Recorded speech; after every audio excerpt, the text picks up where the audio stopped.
વાત કરીએ કોરોનાની।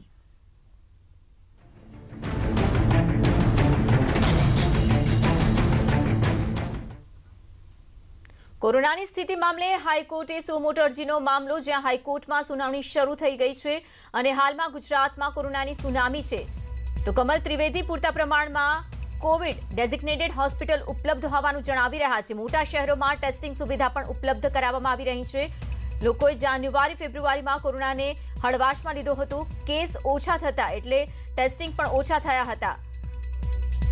તો એજી તરફથી આ વાત જણાવવામાં આવી છે। અમે અમારાથી બનતા તમામ પ્રયાસો કરી રહ્યા છીએ। આ અંગે વધુ માહિતી આપશે સંવાદદાતા મયુર। આજે જે સુનાવણી થઈ રહી છે, ખાસ કરીને સરકાર તરફથી દાવો રજૂ કરવામાં આવી રહ્યો છે કે તમામ જે સુવિધાઓ છે તે ઉપલબ્ધ કરાવવામાં આવી રહી છે અને લોકોની પણ બેદરકારી રહી છે। હાલમાં શું દલીલો ચાલી રહી છે અને આ મામલે શું વધુ અપડેટ? બિલકુલ, હાલ ચીફ જસ્ટિસની બેન્ચ દ્વારા જે આ સુનાવણી છે તે હાથ ધરવામાં આવેલી છે ને તેની અંદર સીજે એ સ્પષ્ટ કહેલું છે કે રાજ્ય સરકારનું અનાવડત ના કારણે જે પરિસ્થિતિ છે તે બગડેલી છે। આયોજન યોગ્ય રીતે નથી થયેલું ને તે કારણોસર જે પરિસ્થિતિ છે તે બગડેલી છે, જેની સામે એજીએ પણ સરકારનો બચાવ કરેલો છે કે જ્યારે જાન્યુઆરી અને ફેબ્રુઆરી માસની અંદર કેસ ઓછા આવતા હતા ત્યારે લોકોએ ખૂબ હળવાશથી કોરોનાને લીધેલો હતો અને તે દરમિયાન જે ટેસ્ટિંગ છે તે પણ ઓછા કરવામાં આવતા હતા, પરંતુ હવે જે ટેસ્ટિંગ છે તે પણ વધારવામાં આવેલા છે। બેડની પૂરતી માત્રામાં જે સંખ્યા છે તે છે। મોટા મહાનગરોની અંદર જે ટેસ્ટિંગ છે તે વધારવામાં આવેલું છે। સાથે જ જે ચીફ જસ્ટિસે સ્પષ્ટ રીતે કહેલું કે તેમને જે ટકોર છે તે કરેલી છે કે જે રેમડેસિવિર છે તેનું આયોજન કેવા પ્રકારનું છે અને રેમડેસિવિર મામલે અલગ અલગ મત એ જોવા મળી રહેલા છે। WHO એ અલગ પ્રકારનું કહી રહેલું છે, FBI એ પણ અલગ પ્રકારનું કહી રહેલું છે અને ડોક્ટરો જે છે તે પણ અલગ પ્રકારનું કહી રહેલા છે। એટલે કે તે અંગે જે યોગ્ય વ્યવસ્થા છે તે ગોઠવવામાં આવે અને હાલ પણ જે સુનાવણી છે તે ચાલુ છે। જે પોતાની ટકોર છે તે રાજ્ય સરકારને કરી રહેલા છે। ચોક્કસ રાજ્ય સરકાર એ સારું કામ કરે છે, પરંતુ વ્યવસ્થા છે એ યોગ્ય રીતે કરી શકાય એમ છે અને આયોજનબદ્ધ રીતે જો વ્યવસ્થા કરવામાં આવે, અગાઉથી જ આયોજન જો કરવામાં આવેલું હોત તો પરિસ્થિતિ આ પ્રકારની ન સર્જાત। તે પ્રકારની હાઈકોર્ટની જે ટકોર છે તે રાજ્ય સરકારને કરવામાં આવેલી છે ને હાલ આ જે સુનાવણી છે આગળ ચાલી રહેલી છે। જી મયુર, આ પહેલા થોડા દિવસ પહેલા જે સુનાવણી થઈ હતી ત્યારે પણ કોર્ટે સરકારની ઝાટકણી કાઢી હતી। આજે પણ કંઈક એવું જોવા મળી રહ્યું છે, પરંતુ બીજી તરફ જે કોરોનાની લહેર છે, સુનામી છે અને તેના કારણે જે મૃતકોની સંખ્યા છે તે પણ વધી રહી છે। કેસ જે છે તે પણ સૌથી વધારે જે આંકડો છે ગઈકાલે પણ સામે આવ્યો હતો। બીજી તરફ ન્યૂઝ 18 ગુજરાતી સાથે જે સીએમએ એક્સક્લુઝિવ વાતચીત કરી હતી, ઇન્ટરવ્યુ આપ્યો હતો, તેમાં તેમણે સ્પષ્ટ જણાવ્યું છે કે લોકડાઉન તો નહીં જ કરવામાં આવે। પછી તેની સાથે જો વાત કરીએ તો વીકેન્ડને લઈને પણ તેમણે ના પાડ્યું છે કે કર્ફ્યુ કે લોકડાઉનની કોઈ વિચારણા નથી। આવા સમયે વચલો રસ્તો શું હોઈ શકે છે? કોરોનાની ચેઇન તોડવા માટે શું પગલાં લેવાઈ શકે છે?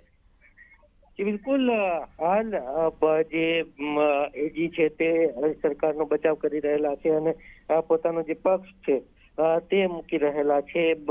હાઈકોર્ટે કહેલું કે જે રેમડેસિવિર છે તે શું અમૃત સમાન છે, તો તેની અંદર હાલ જે દલીલ છે એજી દ્વારા કરવામાં આવી રહેલી છે કે પૂરતા પ્રમાણમાં જે વ્યવસ્થા છે તે કરવામાં આવશે। ચોક્કસ આ પહેલા પણ જ્યારે હાઈકોર્ટે નિર્દેશ કરેલો હતો, ટકોર કરેલી હતી કે વીકેન્ડ જે લોકડાઉન છે તે કરવું જોઈએ, ત્યારબાદ રાજ્ય સરકારે જે એસઓપી છે તે કડક કરેલી હતી ને ત્યારબાદ ફરીથી હાઈકોર્ટે સુઓ મોટો કરેલો અને સુનાવણી હાથ ધરેલી હતી ને આજે આ રાજ્ય સરકાર દ્વારા એફિડેવિટ પણ કરવામાં આવેલું છે અને હવે જે આ એફિડેવિટ છે તે મામલે જે સુનાવણી છે તે હાથ ધરવામાં આવેલી છે। ત્યારે હવે જોવાનું એ રહે છે કે જે સીજે છે તે કઈ રીતે આ એફિડેવિટની અંદર અવલોકન કરે છે, કઈ રીતે ટકોર કરે છે અને રાજ્ય સરકારની કઈ રીતની જે ઝાટકણી છે તે કાઢી રહેલી છે। ચોક્કસ શરૂઆત જે થઈ ગઈ છે હિયરિંગની,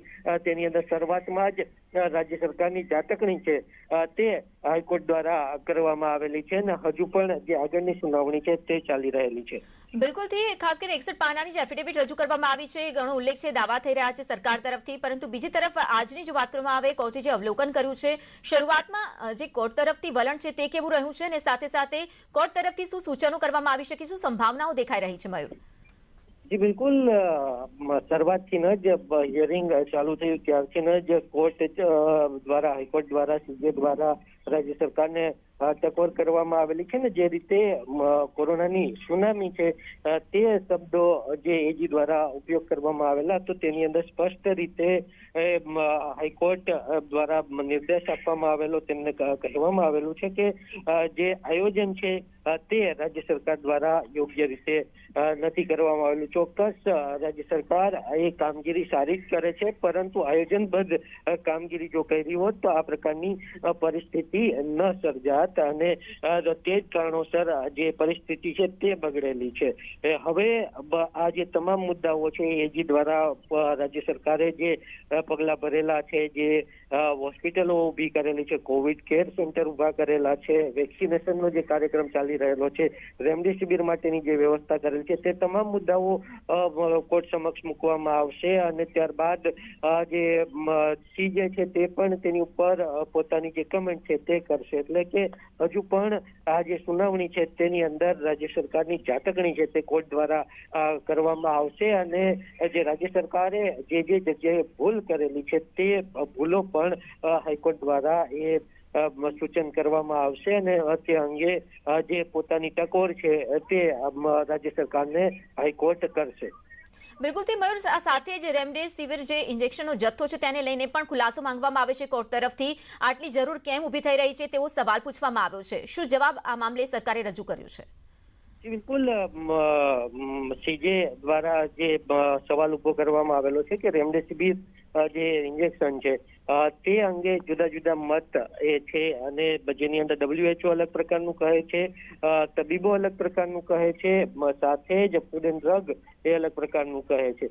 ત્યારે જે જથ્થો જે આવી રહેલો છે તે પૂરતા પ્રમાણમાં છે કે નહીં અને જો પૂરતા પ્રમાણમાં હોય તો કેમ લાંબી લાઈનો એ લાગી રહેલી છે, આ પ્રકારના જે સવાલો છે તે સરકારને પૂછવામાં આવી રહેલા છે અને સરકાર હવે તેમનો જે જવાબ છે એજી દ્વારા એ રજૂ કરવામાં આવી રહેલો છે. ચોક્કસ જે વ્યવસ્થા છે તે ખોરવાઈ ગયેલી હતી, હવે રાજ્ય સરકાર દ્વારા જે વ્યવસ્થા છે તે યોગ્ય કરવામાં આવેલી છે. ત્યારે હવે એજી છે તે સરકારનો જે બચાવ છે તે કરી રહેલા છે અને પોતાની જે દલીલો છે તે રજૂ કરી રહેલા છે. જી મયુર, આભાર તમામ માહિતી બદલ.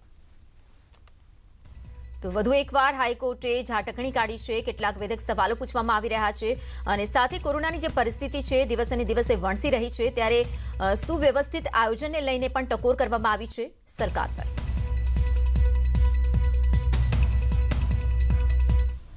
ભારતમાં કોરોના સંકટે ફરી એક વખત કાળો કેર મચાવ્યો છે. દેશમાં રોજ રેકોર્ડ તોડ નવા કેસ આવી રહ્યા છે. તે વચ્ચે એક ડરામણા સમાચાર આવ્યા છે કે ગુજરાત સહિત લગભગ 10 રાજ્યોમાં ઘાતક કહી શકાય એવું ડબલ મ્યુટેન્ટ જાણવા મળી રહ્યું છે. તો મહારાષ્ટ્રમાં સંક્રમણના કુલ 361 નમૂનામાંથી 61% ડબલ મ્યુટેશન જે છે તે સામે આવી રહ્યું છે. છેલ્લા કેટલાક સપ્તાહોથી કોરોના સંક્રમણના કેસમાં આવેલા ભીષણ વધારા પાછળ પણ ડબલ મ્યુટેશનને મોટું કારણ ગણવામાં આવી રહ્યું છે. ડબલ મ્યુટેશન ઝડપથી ફેલાય છે, એટલું જ નહીં તેનાથી દર્દીની સ્થિતિ ગંભીર બને છે. જ્યારે દેશમાં વેક્સિનેશન ડ્રાઈવ પૂરજોશમાં ચાલુ છે, આ બધા વચ્ચે વાયરસના એક નવા સ્વરૂપે ચિંતા વધારી છે, જેને ડબલ મ્યુટેશન વાયરસના નામથી ઓળખવામાં આવી રહ્યું છે. ડબલ મ્યુટેશન વાયરસના આ જે નવા કેસ છે તેમાં નવા કોરોના સ્વરૂપે ચિંતા વધારી છે.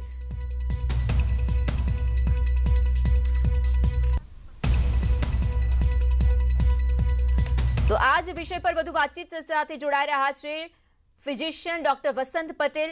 ડોક્ટર વસંતજી, આપનું સ્વાગત છે. ખાસ કરીને એક નવો ડરામણો જે ચહેરો છે કોરોનાનો આ વખતે જોવા મળી રહ્યો છે.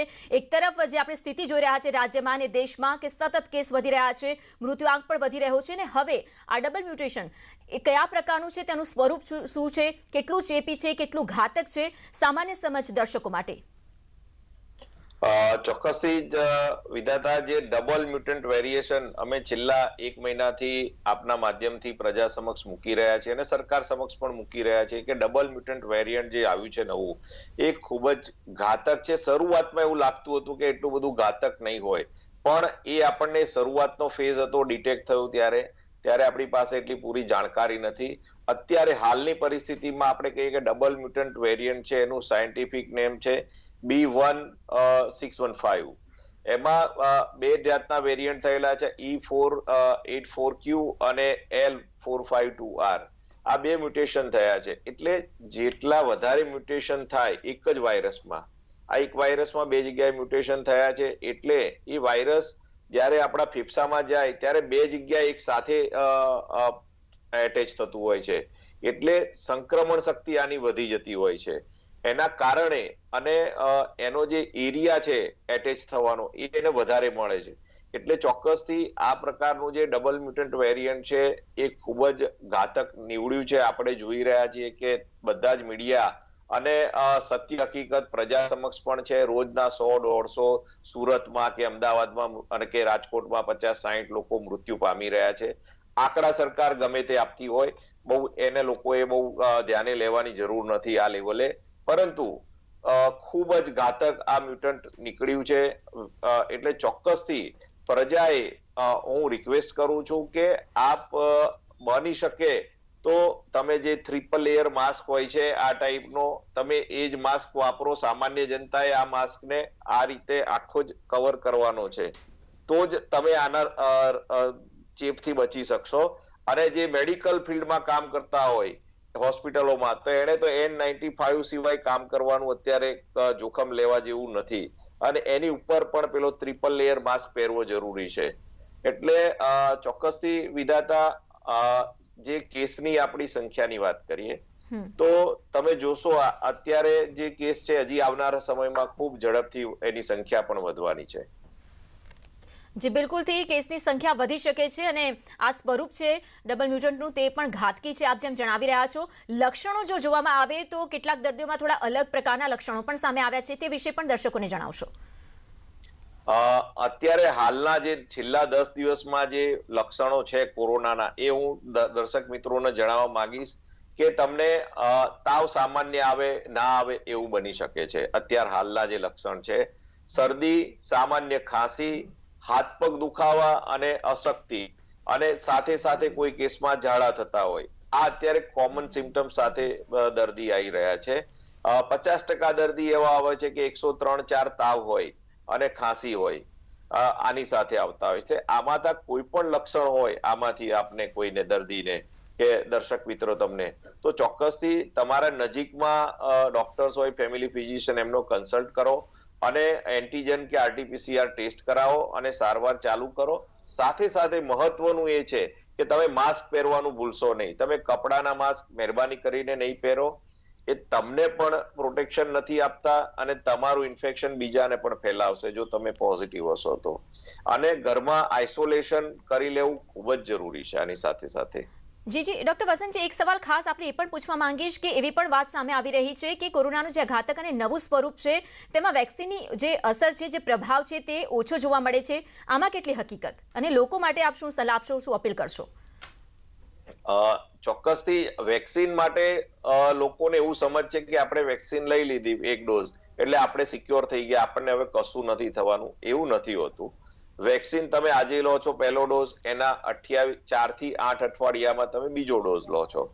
બંને ડોઝ લીધા પછી 45 દિવસ સુધી તો તમારે જે કોરોનાની SOP છે એટલે એનું ફૂલ પાલન કરવાનું છે. એટલે તમારે 3 મહિના સુધી, પહેલી વેક્સિન લો છો એના 3 મહિના સુધી સતત કોરોનાની જે માસ્ક પહેરવાનો નિયમ છે એને તમારે પાળવાનો જ છે, ફરજિયાત. સેનિટાઇઝેશન ને બી પાળવાનું છે. એટલે અને જે આપણે તમે કહ્યું કે ડબલ મ્યુટન્ટ પર અસરકારકતા કેવી, એ હજી આપણી પાસે એના કોઈ સ્ટડીઝ આયા નથી, પરંતુ એવું ચોક્કસ છે કે આગળના જે વાયરસ પરથી આપણે વેક્સિન બનાવી છે, જે કોવેક્સિન છે કે કોવિશિલ્ડ ભારત દેશમાં જે અવેલેબલ છે, એ અત્યાર સુધીના જે વાયરસ છે એમાં ઇફેક્ટિવ છે.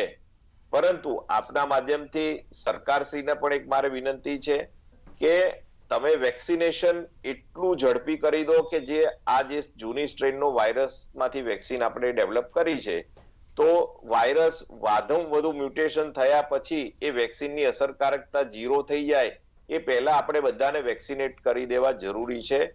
એના માટે આપણી પાસે હજી 2-3 મહિનાનો સમય ચોક્કસ હોઈ શકે, પરંતુ આ બધું જ પોસ્ટ વેક્સિનેશન સીરો સર્વે સ્ટડી અને એની એફિકેસી ના જે આપણી પાસે રિસર્ચ વર્ક હોય એના ઉપરથી જ આપણે ચોક્કસથી તારણ પર આવી શકીશું. જી આભાર કુકુ આપનો. તો ખાસ કરીને હાલમાં જે ડબલ મ્યુટન્ટ વાયરસ જે છે કોરોનાનું આ નવું સ્વરૂપ છે, ઘાતકી છે, માટે ખૂબ જ સાવચેતી અને સાવધાનીની જરૂર છે.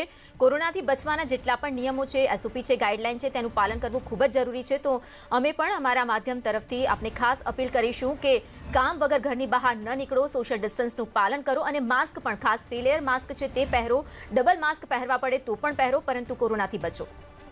સુરતમાં નવી સિવિલમાં મુશ્કેલીઓનો સામનો લોકો કરી રહ્યા છે. કોવિડ હોસ્પિટલમાં દર્દીઓના સગાઓને પરેશાની થઈ રહી છે. પિતાની ખબર પૂછવા પુત્રીના ધક્કા, સિવિલ તંત્ર નથી આપતું કોઈ જવાબ.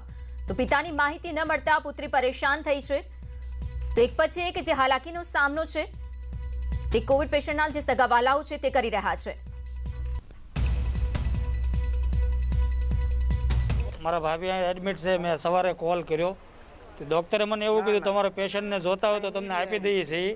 બરોબર, આપણે હાલચાલે નહીં પૂછવાના, મળવા તો ન જવા દે, કાંઈ વસ્તુ આપણી વસ્તુ નથી લઈ જવા દેતા.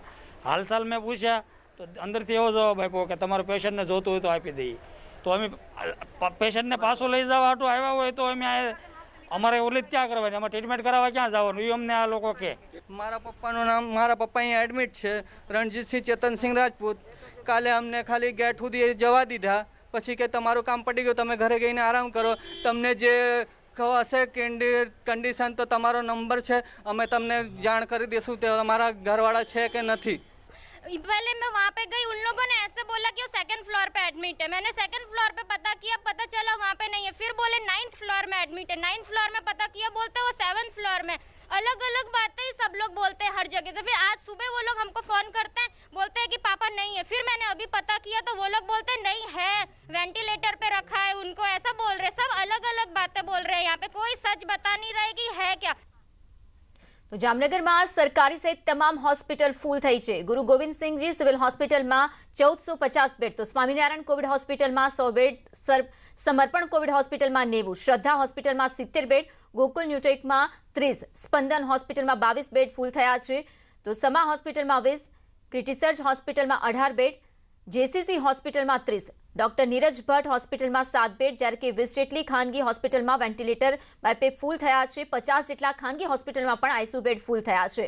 તો તમામ હોસ્પિટલમાં એક પણ બેડ ખાલી નથી. કોરોના મહામારીની બીજી લહેરે સુરત જિલ્લાને સંપૂર્ણપણે બાનમાં લઈ લીધું છે. એક તરફ સ્મશાન ગૃહમાં અંતિમ ક્રિયા માટે લાઈનો લાગી રહી છે, તો બીજી તરફ કડોદરા સ્મશાનમાં સૂકા લાકડા પણ ખૂટી પડ્યા છે. એકાએક અંતિમ સંસ્કારની સંખ્યામાં વધારો થતા સંસ્થાએ બફર રાખેલો સૂકા લાકડાનો જથ્થો પણ એક અઠવાડિયા દરમિયાન પૂરો થવા આવ્યો છે, જેથી વહેલી તકે સૂકા જલાઉ લાકડાનો લોકપાડા માટે કોઈ કંપની અથવા વ્યક્તિ આગળ આવે તેવી જાહેર અપીલ કરવામાં આવી છે. અત્યાર સુધી દરરોજની 2 લાશની એવરેજ આવતી હતી, પણ હમણાં છેલ્લે 8 તારીખથી આજે 10 દિવસથી દરરોજની 25ની એવરેજના પ્રમાણમાં લાશો અત્યારે આવે છે ને જે જલાવ લાકડાનો પણ મોટો ભાગનો સ્ટોક ખતમ થયો છે. તો જનતાને મારી અપીલ છે કે જલાવ લાકડાના રૂપમાં પણ આપ દાન કરી શકી ને સ્મશાન ગૃહને મદદરૂપ થઈ શકશો. વેન્ટિલેટર પહોંચ્યા છે વડોદરા. એસએસજી કોવિડ હોસ્પિટલને 25 વેન્ટિલેટર આપવામાં આવશે. ગોત્રી કોવિડ હોસ્પિટલને 25, તો અન્ય ખાનગી હોસ્પિટલને પણ વેન્ટિલેટર આપવામાં આવશે. 50 વેન્ટિલેટર ફાળવવામાં આવશે. પીએમ કેર ફંડમાંથી ફાળવવામાં આવ્યા છે વેન્ટિલેટર. રાજ્ય અને શહેરમાં કોરોનાની પરિસ્થિતિ વકરી છે, ત્યારે જે સરકારી હોસ્પિટલો અને પ્રાઇવેટ હોસ્પિટલો તમામ હોસ્પિટલ હાલના જે બેડ ફૂલ થઈ ગયા છે. અને જો આ પરિસ્થિતિમાં જો સૌથી વધારે જો તકલીફ પડતી હોય તો ઓક્સિજન અને વેન્ટિલેટરવાળા દર્દીઓને તકલીફ પડતી હોય છે, કારણ કે ઓક્સિજન અને વેન્ટિલેટરના બેડ નથી હોતા. ત્યારે કેન્દ્ર સરકાર દ્વારા વડોદરા શહેરને 100 વેન્ટિલેટર ફાળવવામાં આવ્યા હતા. આ 100 વેન્ટિલેટર જે છે તે વડોદરાની એસએસજી હોસ્પિટલ ખાતે આવી પહોંચ્યા હતા અને એસેમ્બલ થયા છે. આપ જોઈ રહ્યા કે આગળ જે વેન્ટિલેટર છે એમાંથી 55 જેટલા વેન્ટિલેટરો અલગ અલગ જગ્યા પર મોકલવામાં આવ્યા છે. જ્યાં આગળ જે વેન્ટિલેટરની જરૂર છે ત્યાં સરકારે મોકલ્યા છે, સ્થાનિક પ્રશાસને મોકલ્યા છે. એટલે હાલ જે છે બીજા વેન્ટિલેટરો આપ જોઈ શકો છો કે અહીં આગળ આવી પહોંચ્યા છે. પીએમ કેર્સમાંથી ભારત ઇન્ફોટેકના જે વેન્ટિલેટર છે તે વડોદરા ખાતે આવ્યા છે, તે એસેમ્બલ થઈ ચૂક્યા છે. હાલ આ જે વેન્ટિલેટર વેન્ટિલેટર જોઈ શકો છો, જ્યાં જેવી જરૂરિયાત પડે તેમ આ વેન્ટિલેટરો, જે બાકીના વેન્ટિલેટરો છે તે ત્યાં આપવામાં આવશે.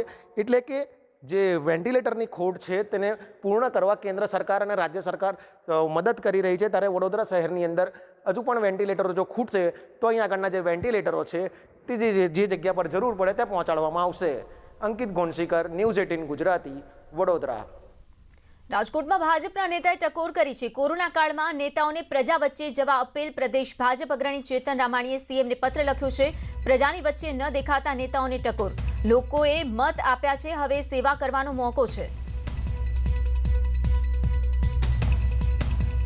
તો પત્ર લખવામાં આવ્યું છે અને રજૂઆત કરવામાં આવી છે. જે નેતાઓ લોકોની જરૂર છે તે લોકો સુધી નેતાઓ નથી પહોંચી રહ્યા, તે નેતાઓ માટે ખાસ આ પત્ર અને અપીલ કરવામાં આવી છે. તો પ્રજાની વચ્ચે ન દેખાતા નેતાઓને ટકોર કરાઈ છે. લોકોએ મત તો આપ્યા છે, પરંતુ હવે જ્યાં મોકો છે પ્રજાની સેવા કરવાનો, તે માટે નેતાઓએ આગળ આવવું જોઈએ. મહુવા શહેરના બજારો સ્વૈચ્છિક બંધ છે. શહેરના વેપારીઓના અનુરોધ પર બંધ પાડવામાં આવ્યો છે અને આજથી 5 દિવસ બજારો બંધ રહેશે. તો ભીડ જ્યાં બજારોમાં એકત્ર થાય છે ને તેના કારણે સંક્રમણની જે સંખ્યા છે તે વધી શકે છે અને તે અટકાવવા માટે ખાસ નિર્ણય લેવામાં આવ્યો છે અને બજારો સ્વૈચ્છિક બંધ રાખવાનો નિર્ણય. બીજી તરફ રાજકોટમાં કોરોનાને પગલે ઉપલેટા શહેરમાં સંપૂર્ણ બંધ પાડવામાં આવ્યો છે. વેપારીઓએ ધંધા રોજગાર બંધ રાખ્યા છે અને સમર્થન જાહેર કર્યું છે. આજથી 18 એપ્રિલ સુધી સંપૂર્ણ બંધ પાડવામાં આવશે. 19 થી 30 એપ્રિલ સુધી બજારના સમયમાં પણ ફેરફાર કરાયો છે. સવારે 6 થી બપોરે 2 વાગ્યા સુધી જ બજારો ખુલ્લા રહેશે. બપોરે 2 થી સવારે 6 વાગ્યા સુધી લોકડાઉન કરવામાં આવશે. વાત કરીએ સાપુતારાની, અહીં પણ સ્વૈચ્છિક બંધ પાડવામાં આવ્યો છે. લારી ગલ્લા તેમજ રેસ્ટોરન્ટ સ્વૈચ્છિક બંધ છે. 30 એપ્રિલ સુધી સ્વૈચ્છિક બંધનો નિર્ણય. પ્રવાસીઓને પણ સાપુતારા ન આવવા માટે અપીલ કરાઈ છે. કોરોનાને જોઈને અમે અહીંયા સ્વૈચ્છિક બંધ કર્યું છે. એનું કારણ એક જ છે, કારણ કે સાપુતારા અહીંયા બોર્ડર પર આવેલું છે અને મહારાષ્ટ્રના લોકો વધારે પડતા અવરજવર કરે છે. એના ધ્યાનમાં લઈને અમે તમામ વેપારીઓએ સ્વૈચ્છિક લોકડાઉન કરી દીધું છે. કોવિડ-19ની મહામારીએ પરસ્પર નિર્ભરતાની ભાવનાને વધુ સુદૃઢ કરી છે કે જેથી સમગ્ર દેશ આ વિપરીત પરિસ્થિતિનો સામનો એકજૂથ થઈને કરી શકે. વેક્સિનેશન શરૂ થઈ ગયું છે, ત્યારે હવે જરૂર પડશે કે આપણે સૌ પોતાનું શ્રેષ્ઠ યોગદાન આપીએ અને આપણે વાયરસને હરાવવા તરફ એક સાથે પગલું માંડી શકીએ. નેટવર્ક 18 આ અભિયાનમાં દરેક પડાવમાં આપનો સાથ આપશે. જ્યાં સુધી બધા જ સુરક્ષિત નહીં થાય ત્યાં સુધી કોઈ સુરક્ષિત નહીં હોય. આ વિચારના આધારે નેટવર્ક 18ના કેમ્પેઇન સંજીવનીનું લક્ષ્ય સુનિશ્ચિત કરવાનું છે કે વેક્સિન લેવાનો સૌ ભારતીયોનો અધિકાર છે.